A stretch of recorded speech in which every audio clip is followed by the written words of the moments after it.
You do messed up characters really well. Thank you. I really like messy characters. I like people that are, to show all of the things that don't seem to jibe and yet they do.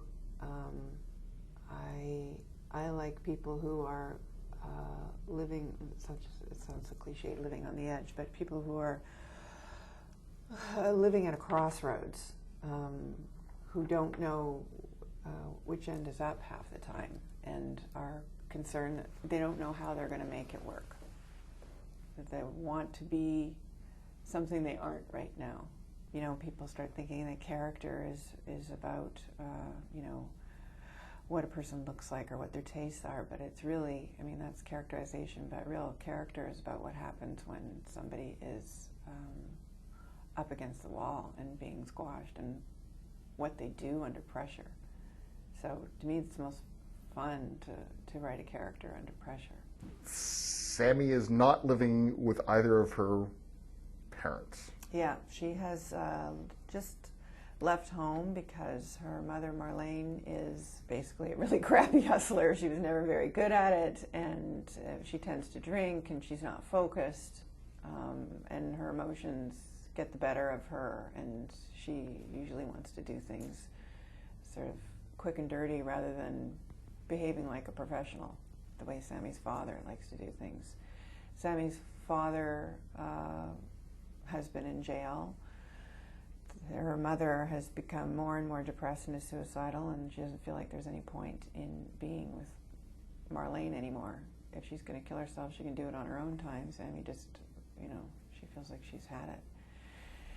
And she also is, become fascinated with these kids around her that have their own family in a born-again Christian community, because they seem all sparkly and spearmint fresh and happy, and they don't seem to be under any kind of pressure, and it feels like a beautiful escape in a way, even though she thinks they're kind of pussies. She's named after her father, Mm-hmm. which the more it went along and the more I found out about Sam, it's like, yeah, well, that makes a lot of sense. Mm-hmm. Big narcissist. Yeah. Yes. Sam, the father, is completely self-absorbed, a complete narcissist,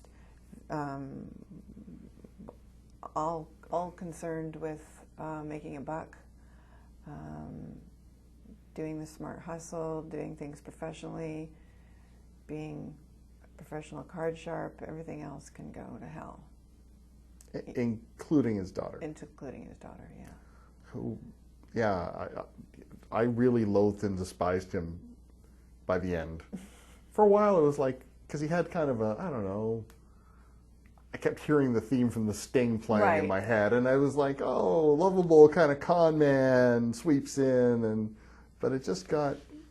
Yeah, we tend to romanticize con artists and hustlers from what we see in the movies. They're all going to be Paul Newman and Robert Redford, but the person who is able to do that for a living their entire lives has to be someone who is pathological. You can't have any conscience.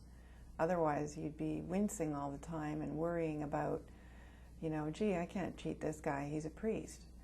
And there's a lot of gambling priests, you know what I mean? There's all kinds of people who are kind, gentle people who just happen to have addictions. And, if you're a hustler, that's the thing you're looking for. You're looking for to take advantage of that.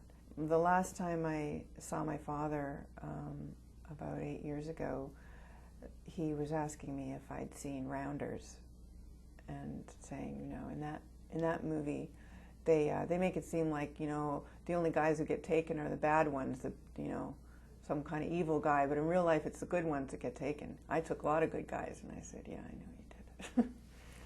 Okay, you just opened a big can of worms there, kid. So... Well, my father was a con artist, and that's where I got, that, he's the jumping off point for it.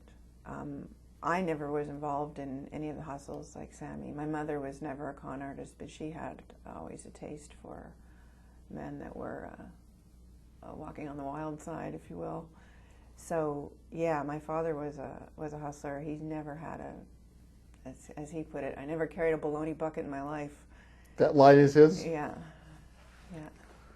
Oh, wow. Sorry, I'm still reeling from that because I had put it down to your consummate research skills. No, the way I'm able to write that slang is because I grew up with it. So, some of it I didn't hear till much older. When I had lunch with my father's brother a few years ago, and I said something about my dad being a gambler, and he said, he's not a gambler. It's not a gambler when you bring a cooler into the game. And I didn't know what a cooler was, and one of my cousins was there, and I said, what's a cooler? And he kind of kicked me under the table, and she got up, and as soon as she was gone, he said, a cooler's a stacked deck. It's a fixed deck. And I said, oh, yeah, okay. I just hadn't heard the word yet. So he said, yeah, I mean, he's a mechanic. And I said, yeah. And he said, so, I mean, he's so good. He can just slip their deck up one sleeve and his down the other, and you wouldn't know he was doing it if he told you he was doing it when he was doing it. He could have taken it and become a magician, but instead he became a card sharp. But he was a hustler since he was young. He ditched me in real life by the end, and dinner never happened, and I was absolutely crushed.